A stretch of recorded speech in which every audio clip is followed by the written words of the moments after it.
through my head. I don't know how to cope with this. I'm keeping secrets in my head, or any space you can find. Glad to see that I could help make your life a bit easier. But have you ever thought of how I felt? You need to think about your behavior.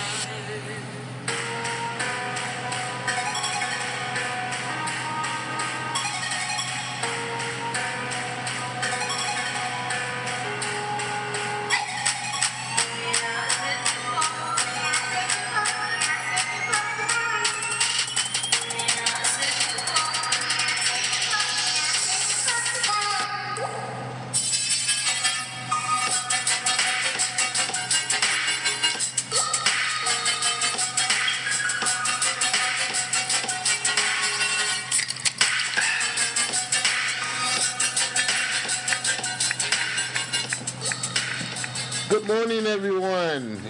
It is Tuesday. Aren't you surprised? Yes, it is Tuesday, and you're getting this edition of Butch On Sports. Yes, I am simply Butch. And as always, thanks for tuning in here on, yes, a Tuesday morning, boys and girls, to give you some sports news you just can't, I repeat, you just can't get enough of.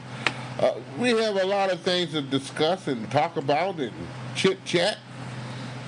Patty whack, give a dog a bone. Well, let's have that in here. Let's get one of the important news stories out the way. The Detroit Pistons season is over. Yes, the top-seeded Milwaukee Bucks came on in there, dominated at the Little Caesars Arena tonight, and also the couple nights before, which was, I do believe, Saturday night, and took care of business with the Detroit Pistons, sweeping them 4-0, and they're on their way to play the Boston Celtics here. Yes, Giannis Antetokounmpo. I can never get that word right, but I'm close enough tonight here, because, hey, the Pistons lose. He scored 41 points for the Milwaukee Bucks, and they took care of the Pistons at 127-14. Yes, on Monday night, completing that 4-game sweep that I just mentioned about here, and they advanced to the second round of the playoffs for the first time since 2001. I'm talking about the Milwaukee Bucks, who are a fine, young, energetic-looking team that took on some players and sold the system, and believe me, Brooks Lopez is the most valuable player of this particular series. You know, and Antetokounmpo, yes, indeed, he is a dominant player. He showed his rear end tonight. But Brooks Lopez, on the other side of the fence, played defense as a center like it never was. 5 block shots tonight.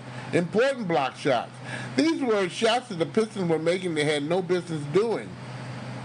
And Brook Lopez made sure they paid for it in dollars and cents, because he made sure nothing went in that bucket. He took care of business and intimidated a lot of shots to kind of change up the situation for the particular shooters in general. When we're talking about the Detroit Pistons, that is, their shooters. Well, you know, we're going to go. I want to get through with the game first there.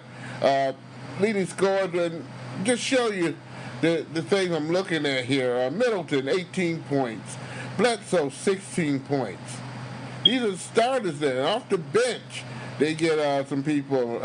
Mirilich, 12 points, and did an outstanding job on the boards as well there for the small little time that he was available in the game. And the bench also, who did come in to contribute for Milwaukee, played defense very, very well. Now for the Detroit Pistons, Blake Griffin, God rest his soul, he came out there with heart. It was a trophy for heart. Blake Griffin got it. He didn't steal it. But it's a shame that this man didn't have any help, and he didn't have any. Andre Drummond played 33 minutes, more than Blake Griffin did, however, and shot a hefty 7 for 16, and made 1 out of 3 free throws, 12 rebounds, 3 assists. No blocks tonight. And scored a total of 15 points. Reggie Jackson showed that he can be counted on. Although he shot the ball 20 times, he made 9 of them. 5 for 9 of those bad boys were 3-pointers. So he was over 500% or 50% on that. He made all his free throws, 3 for 3. But you can't do it when you feel like it. You got to come out there all the doggone time. Those are just 3 players I just mentioned there. Wayne Ellington and whatnot there. There's something to say about that particular ordeal. Luke Kennard played halfway decent there. We'll say something about him in a moment there, along with Langston Galloway there, 10 points he scored tonight. But not enough help from the bench, not enough defense being played, not enough taking your time working for good shots instead of bad ones, not enough embarrassing yourself in front of a national television audience and a sellout crowd at Little Caesars Arena.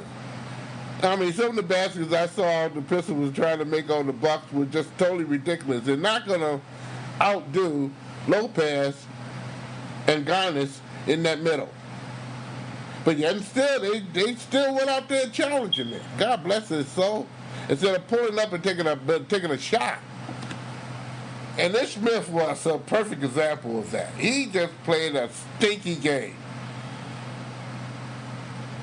And he really did. I want to hurry up and get finished and go home. Well, hopefully he don't have to come back. It was just ugly. Now, as far as the Pistons this season concerned, I'll say it like this, okay? They're ahead of the game because they did go to the playoffs this year. They didn't win anything, but their goal was go to the playoffs. Not winning, but go to the playoffs. They did that. Took the last day to do it with some pressure with their best player hurt. Because they lost a lot of games to get down to the real nitty-gritty of the end of the season before they took care of it. And that was taken care of again on the last day of the season against a New York Knicks team who basically don't care. The owner of the team talked tonight. He said he wants to win. He don't believe in just losing games just for the heck of it, just to get something, because you gain nothing. And I agree with the man. I stand up for that policy. So Detroit Pistons got to do some things in order to make things right for their team. They need a supporting cast of players to go around Blake Griffin and also Andre Drummond. And I mean supporting cast of players who are tough, mean, and want perception of position in their playing, offensively and defensively. And when those scales are not balanced, you don't have a pretty doggone good team. You have a very poor team. I heard Blake Griffin talk tonight about John Lewin, who was inactive in the game, did not play. Coach's decision. That don't mean he was hurt. He just did not play. Coach's decision. He dressed other players. But this guy came in on the day before practice early, as he was asked, and gave no qualms about it. Came there to make contribution to get Blake Griffin ready to play for this particular game on Monday night. Those are the type of players you want. It's a shame that the Pistons did not take advantage of the man and play him more. But again, the Pistons got to make a decision. There's a managerial staff who they need in there to surround the 2 players that right now are going to put up the effort. And that's Andre Drummond and Blake Griffin, and also have backups for them. So when they get hurt or injured, they don't lose much. They gain something. Maybe in speed, maybe in some integrity, maybe some skills, but they don't lose much. Right now, the Pistons have nothing to show for it. Tom Maker, that's cute and all, but at the end of the game, of the cold weather, he's not what they need. He also needs to own a Subway or something so he can pack on some pounds. But again, Pistons lose. They're done for the season. Maybe we'll have some more from them as they pack their bags and clean out their lockers sooner than later and take their team picture. But again, that's all we got to say on that one there. At least I do here. Brooklyn Nets owner Joseph Tashi got fined from the NBA for criticizing the official abusively there by Commissioner Adam Silver on Monday. He'll pay $35,000.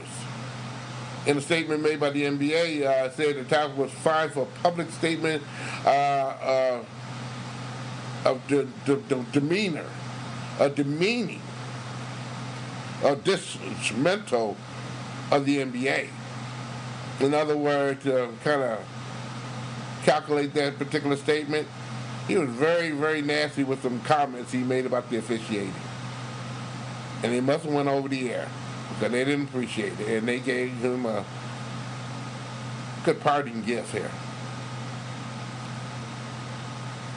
A lot of missed calls in the NBA, and I agree with that. I saw missed calls tonight in this particular game. I saw some favoritism being done in the particular doodad that the Pistons played tonight against the Bucks. But again, that's something the NBA need to come and sternly take care of in the off season. Their officiating must get better, or they must put in some things into play where the officiating, if they get something wrong, they can immediately get it right, and don't deal with the integrity of the game to be to a no, not one. We got children watching these things here, and to say, and to flip a finger up to the kids and say, we don't care about you, you're doing things right or wrong, okay? Come on, it's not fitting for them. The Dallas Stars tonight took care of business and beat the Nashville Predators by a score of 2-1 in overtime. That means they'll meet the St. Louis Blues. I'm talking about the Dallas Stars. I remember my first good playoff game, I remember it was the Minnesota North Stars against the St. Louis Blues. And Ronnie Schock scored the winning goal in the seventh game to take them to the Stanley Cup to play the Montreal Canadiens, who beat the slop out of the St. Louis Blues in their momentous expansion year when the NHL went from 6 teams to 12. But that game got a lot of people geeked up. That was one of the best games I've ever seen. It was 2 overtimes, and it got into a third, and finally that's when the win was there. But St. Louis is now in the playoffs after starting off one of the worst seasons in town. They came back, the players came back, the coaches got together, and they made this up a season. They beat the Winnipeg Jets in 6 games. And now they move on to play the Dallas Stars. That, by the way, St. Louis has the home advantage in that particular there. So they'll start in St. Louis. Yes, they will. Caitlin Oshie, okay? If you didn't see this flip over the weekend, well, this young lady, in her last appearance at UCLA in the national championship, did a floor exercise second to none. Did the splits 2 or 3 times, and I tell you right now, it was something special. You can go on my page, Butch On Sports, to see that. I got it laid up there, waiting for you to view it, or just type in Katelyn, and you can kind of skip a line, or maybe get a space there, and type in OHASHI,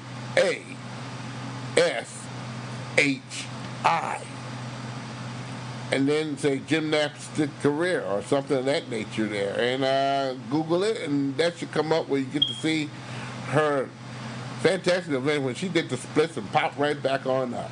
It was something special. This lady was flying. The NFL Network, and I'm talking about this week, is the draft, boys and girls, where teams will get to sit on their rear end and pick something special for their particular team in order to make the team a lot better. Detroit Lions are be picking 8. Hopefully they get something that they can use, or something that will bring some excitement to the mellow halls of Ford Field and then some. They need some help like a hawk needs slop. Thursday, I'll be down there to kind of check on in some things there. But again, I'm not going to waste my time on it there. We'll see what happens. No sense of, I give up tonight. Oklahoma has a player named Brown, Juwan Brown, number 5 in your program. That's who I hope the Lions get. A playmaker. Somebody who can doggone put some excitement back in a dome stadium. Let's see.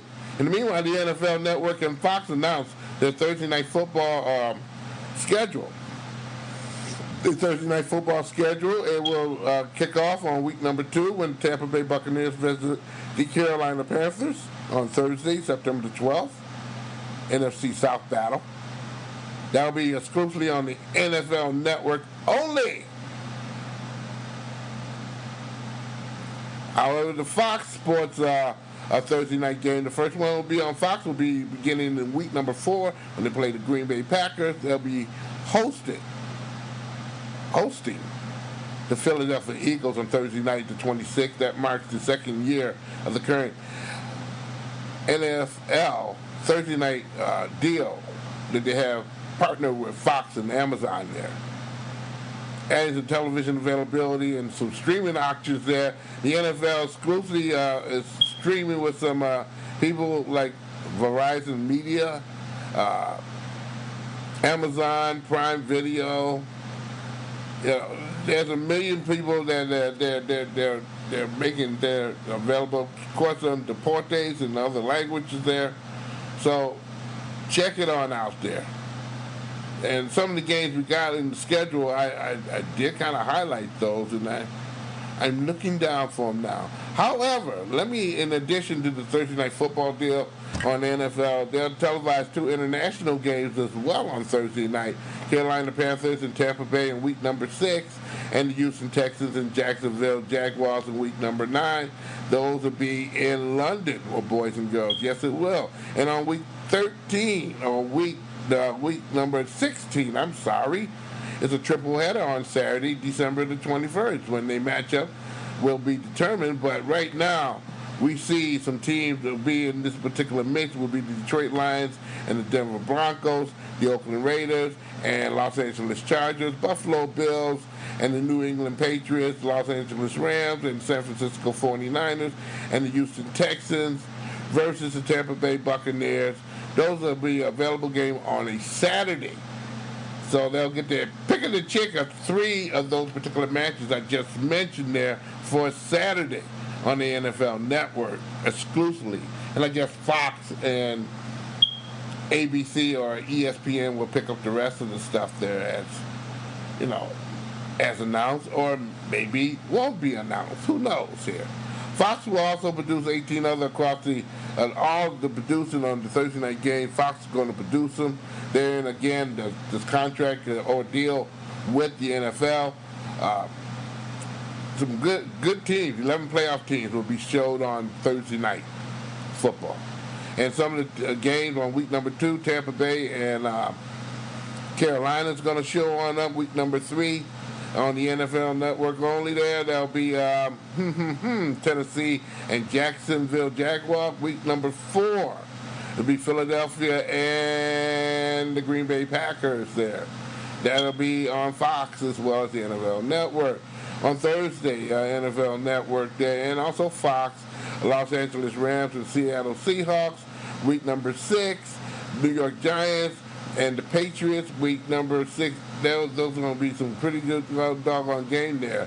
And also, at 9:30 that morning there on the NFL Network, you'll be able to see London and Tampa Bay Buccaneers go at it in London, England. So I did mention Saturday. Yes, flip that around. That won't be on no Thursday or no Saturday. Those will be on Sunday. The NFL Network will be picking those particular games on up there. Thursday, October 17th, Kansas City at Denver. Week number 8, Washington at Minnesota. Week number 9, San Francisco and Arizona. Week number 9 again on that particular there at London at 9:30 in the morning. You get to see Houston and also Jacksonville Jaguars in London there. Yes, you will. In week number 10, Los Angeles Chargers, Oakland Raiders. Week number 11, Pittsburgh Steelers and the Browns. Week number 12, Indianapolis Colts and Texans of Houston. 14, that'll be Dallas Cowboys and the Chicago Bears. Week number 15, the New York Jets and the Ravens. And because you to 16, there'll be 3 potential games, one at 1 o'clock, one at 4:30, and one at 8:15. Those potential matchups, again, could be the Lions and Denver, the Raiders and the Chargers, Buffalo Bills and the New England Patriots, the Rams and San Francisco, Houston Texans and Tampa Bay.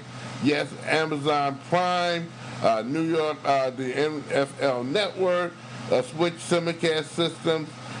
They're going to be pretty jolly indeed, okay? Pretty jolly.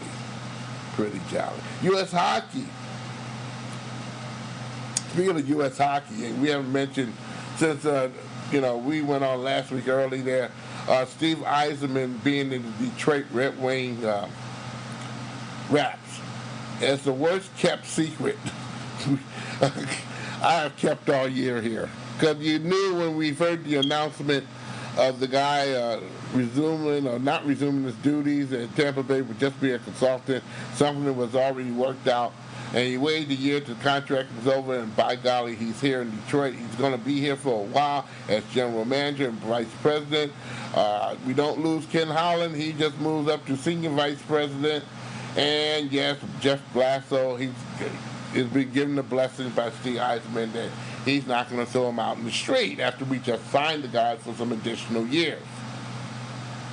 So, with that saying, Detroit Red Wings, people are going to be looking for that team to improve very quickly.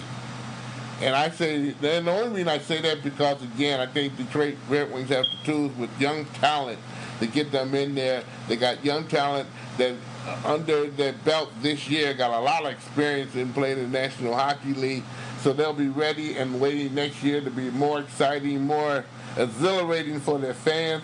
And then they can teach their little friends from Grand Rapids and Toledo and other players that will be coming in from the draft and some other artilleries, maybe another 17, 18-year-old kid to be put on the team first and foremost to make the team a lot better and get to the place that they need to be. Detroit needs defensemen bad, and I'm quite sure there's going to be some trades made that, some people may be sorry to see some players go, but they need some defensemen bad there. And I mentioned Nashville out of the playoffs, which a lot of people feel that they are a very fitting team, winning the Central Division, however, did not take care of the Dallas Stars. That they're going to have some players available on that particular team. They're going to do some flip-flopping. Wouldn't it be something if we got a Subban in Detroit and did not have to give up the farm to get them? Think about it, boys and girls. U.S. Hockey named 17 players for the U.S. men's hockey team that will compete in the 2019 International Hockey Federation Men's World Championship on May the 10th through the 26th in Slovakia, okay? And those rosters are inclusive. I'm not going to name all those particulars because they could change before that particular date. Chris Drury, general manager of the 2019 team. Of course, the coach is Jeff Bledsoe. They'll be ready. I'm quite sure Steve Yzerman will be in town to look at all the talent there and see if they can get somebody out the wet wash to come here. And let me congratulate Calumet, Michigan, the winner of the Kraft Hockeyville USA 2019. The winner of that particular they're going to get some goodies that they can never forget. They will host the Detroit Red Wings and St. Louis Blues for a preseason game on Thursday, September 26th. Kraft Heinz and the National Hockey League and the National Hockey League Players Association announced that particular on last Saturday afternoon. The small town earned the designation this year with the most spirited hockey community in America after amazing the most votes on online craft hockeyville in history. They won $150,000 in rink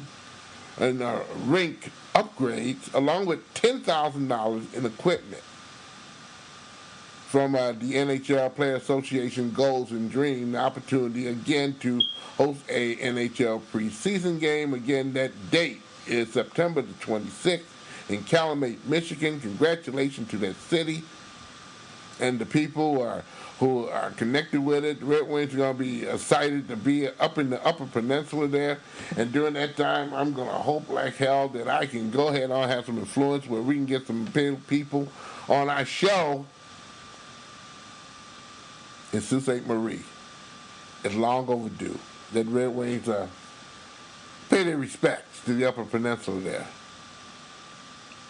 There's so many Red Wings and fans in the northern Michigan area in the Upper Peninsula. It's a shame. And I found that out through doing the show called The Game, of course, there, that there's a lot of fans up there. A lot of fans. You know, they're the only pro game in town. This particular arena, the doors of this particular arena, it opened up in 1913. And then it had probably about countless memories in the Calumet, Michigan, in the middle of copper country there. The town's Calumet Coliseum is the oldest indoor ice rink in the world. And residents are looking forward for those improvements to be made for the hockey rink to make it not only a worldwide treasure in the state of Michigan, but also to keep the faith going of the oldest indoor hockey rink in the country, or in this case, in the world. I did not know that, but I started looking up some things about this particular in Calumet, and it fits well.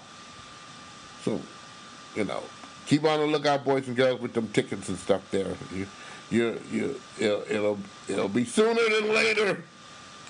Yes, indeed, it'll be sooner than later. Well, I tell you, boys and girls, I'm kind of done and kind of parched here. I'm getting thirsty, so it's time to end this edition of Butch On Sports. Yes, indeed. Butch On Sports is a presentation of Oh My Darling Productions. You can check out Butch On Sports on Facebook. Butch On Sports on Facebook. Give me a like and tell me how you like it or what you don't like. Of course, you can always get me on Podomatic, my webpage on Podomatic. Go to Podomatic.com, type in SIMPLYBUTCHTOO.Podomatic.com and get these beautiful, punctual podcasts around there. You can also catch me on the game, especially on Mondays from 6:45 on, maybe a little early in some cases there. When I know first, I'll kind of maybe type it on out on Facebook and get that message to you. And that's on 95.1 The Eagle, WUPN in Sault Ste. Marie, Michigan. Scott Nason, Dave McKay, EJ Russell, all of us co-host this particular show, which is an extravaganza. Good old talk here. I kind of pat ourselves on the back today when we did the show, because we all got it right with the National Hockey League and who was going to win and who was going to lose and who was going to get thrown out in the street. That's enough for me here. I'm done. Butch On Sports. Hey, check us out. We'll do another show probably at the end of the week here. We'll let you know. I'm quite sure the draft, it'll be no later than Saturday. You know it. Okay. Hey, I'm done. Goodbye. Check me out and check out those shows, The Game and other shows in that network of friends.